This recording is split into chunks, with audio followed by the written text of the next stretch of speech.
నర్సీపట్నం ఎంత నిర్లక్ష్యానికి గురైందని అంటే మన మాటల్లో చెప్పలేనంత దారుణంగా తయారైంది ఈ రోజు కూటమి ప్రభుత్వం పరిపాలనా విధానం నర్సీపట్నం మీద.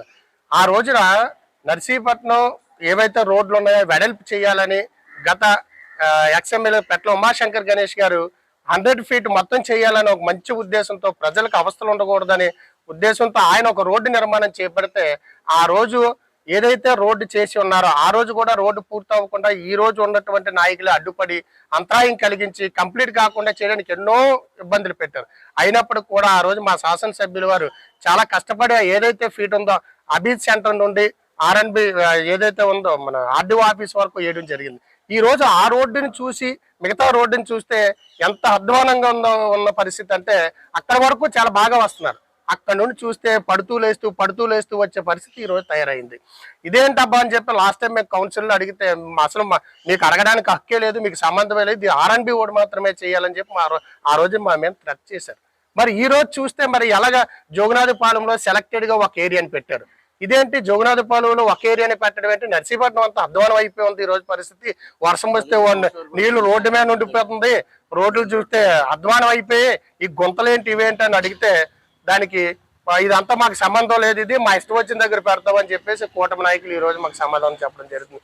అంటే కూటమి నాయకులకి ఏది నచ్చితే ఏది చెయ్యాలని అనుకుంటే వాళ్ళకి ఎక్కడైతే టీసీలు లెక్కలు అన్ని బాగుంటాయో ఆ ఏరియాల్లో అక్కడే చూసుకొని వాళ్ళ అనుకూలమైన వ్యక్తులకు ఇచ్చి పనులు చేయించే పరిస్థితి ఉంది. ఈ రోజు కావాలంటే మా వైఎస్ఆర్ పార్టీ నాయకులందరూ కూడా మేము రావడానికి రోడ్డు మీదకి రావడానికి సిద్ధంగా ఉన్నాం.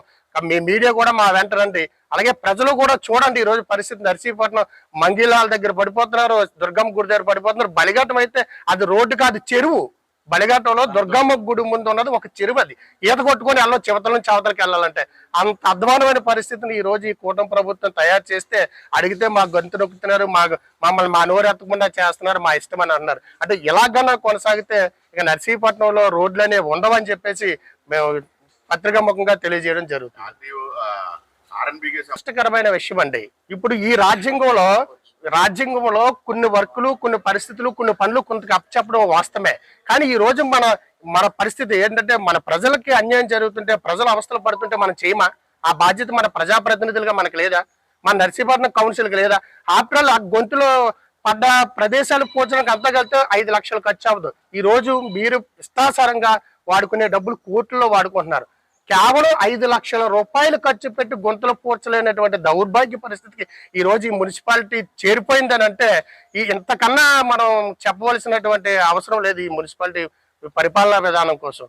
అంటే ప్రజల చేతగానలన్నా లేకపోతే ఎలక్షన్లో మళ్ళీ వెళ్ళేయో మాయ మాటలు చెప్తే మాకు ఓట్లు వేసేస్తారు, రోడ్లు వేయకపోయినా పర్వాలేదని మీ ఉద్దేశం ఏంటో మాకు అర్థం కాని పరిస్థితిలో ఈరోజు ఇదంతా కూడా కేవలం గత గవర్నమెంట్ లో పెట్ల ఉమాశంకర్ గణేష్ గారు రోడ్డు మీద కొన్ని ఏవైతే పనులు చేయించి రోడ్లను బాగా చేయాలి, ప్రజలకు అనుకూలంగా చేయాలని ఒక దృక్పథంతో ముందుకెళ్లడం జరిగింది.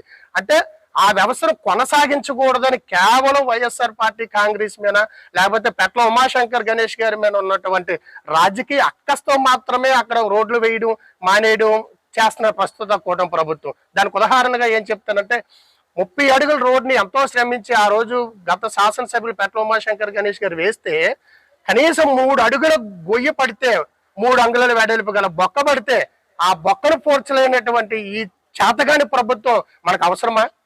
మరి ఇది మేము అంత చేసాము, తుఫాన్ని ఒక చేతితో ఆపేమో, పాలు రోడ్డు మీద వేసి నీళ్ళు ఎత్తుకున్నట్టుగా బిందుల్లో ఎత్తుకునే రోడ్లు ఉన్నాయని పెద్ద పెద్ద ప్రగల్భాలు కబుర్లు చెప్తున్న ఈ ప్రభుత్వానికి మరి ఇవేమీ కనిపించడం లేదా? అంటే ఇది చేతగాని ప్రభుత్వం అని చెప్పి మేము భావిస్తున్నాం. మీ ప్రజలు కూడా ఒక్కసారి చూడండి. ఇలాంటి ప్రభుత్వం కన్నా కొనసాగితే చివరికి మనకు రోడ్లు ఉండవు, రోడ్ల మీద మొక్కలు పెద్ద పెద్ద తుప్పలు కూడా బలిసే పరిస్థితి రానున్న రోజుల్లో వస్తాయని చెప్పేసి నేను చెప్పడం జరుగుతుంది. మున్సిపాలిటీ నిధులు వెచ్చించడం కోసం ఇప్పుడు ఈ టీడీపీ వాళ్ళు వాదన.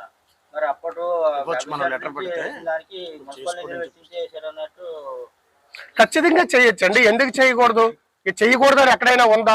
కనీసం ఫోన్ చేయకూడదు. మీరు ఒక రోజైనా మా మున్సిపాలిటీ పరిధిలో ఎలా ఉంది, మీ ఆర్ఎన్బి వారు కళ్ళు మూసిపోయి ఉన్నారా, అసలు రోడ్డు మీద వెళ్తున్నారా, మీరు ఈ సమాజంలో అసలు డిపార్ట్మెంట్ ఉందా ఈ నర్సీపట్నంలో, ఎందుకు మీరు పట్టించుకోలేదని మున్సిపాలిటీ తరఫు నుంచి ఒక లెటర్ పెట్టారా? ఈ వైఎస్ఆర్ కాంగ్రెస్ పార్టీ 2-3 నెలల నుండి రానున్నది వర్షాకాలం, మునిగిపోయే ప్రమాదం ఉంది, ఈ దరిద్రమైన రోడ్లు అధ్వానంగా తయారైపోతాయి, ఇవి మీరు చెయ్యండి అని మేము హెచ్చరిస్తూనే ఉన్నాం. వైఎస్ఆర్ పార్టీ కౌన్సిలర్లు ముందు చూపుతో ముందు జాగ్రత్తతో మేము ఎప్పుడు కౌన్సిల్ హెచ్చరిస్తూ వస్తూనే ఉన్నాం. కానీ మేము చెప్తే వాళ్ళు చెప్తే మేం చేయడం ఏంటనేటువంటి భావనతో ఉన్నటువంటి ఈ కూటమి ప్రభుత్వ నాయకులు ఈ రోజు దాని మీద దృష్టి పెట్టడం లేదు. మరి మీకు చేత కాదు, మీకు చేయడం రాదు, మీరు చేయలేరు, మీకు ఆలోచన లేదు, మేము చెప్తున్నాం కదా రోడ్డు వేయండి మహాప్రభులారా, ప్రజలు ఇబ్బందులు పడుతున్నారంటే ఎందుకు చేయలేకపోతున్నారు? అంటే మా మీద కక్ష, లేకపోతే వైఎస్ఆర్ కాంగ్రెస్ పార్టీ మీద, లేకపోతే ఓట్లేసిన ప్రజల మీద. అంటే ఈ ఇబ్బంది పెడితేనే ప్రజలు అల్లాడిపోతుంటేనే మళ్ళీ చివరిలో ఏదో చేసి మేము ఓటు వేయించుకుందామనే ఆలోచన మీకు ఏమైనా ఉందో మాకు అర్థం కాని పరిస్థితిలో ఈ రోజు మేము ఉన్నాం. మీ ప్రభుత్వానికి కూలిపోయే రోజులు దగ్గర పడిపోయాయి కాబట్టి మీరు ప్రజలకు అందుబాటులో ఉండే సేవ అందించకపోతే గత 2021లో ఏ విధంగా అయితే మున్సిపాలిటీ రిపీట్ అయిందో రానున్న రోజుల్లో కూడా అదే రిపీట్ అవుతుందని చెప్పి హెచ్చరించడం జరుగుతుంది.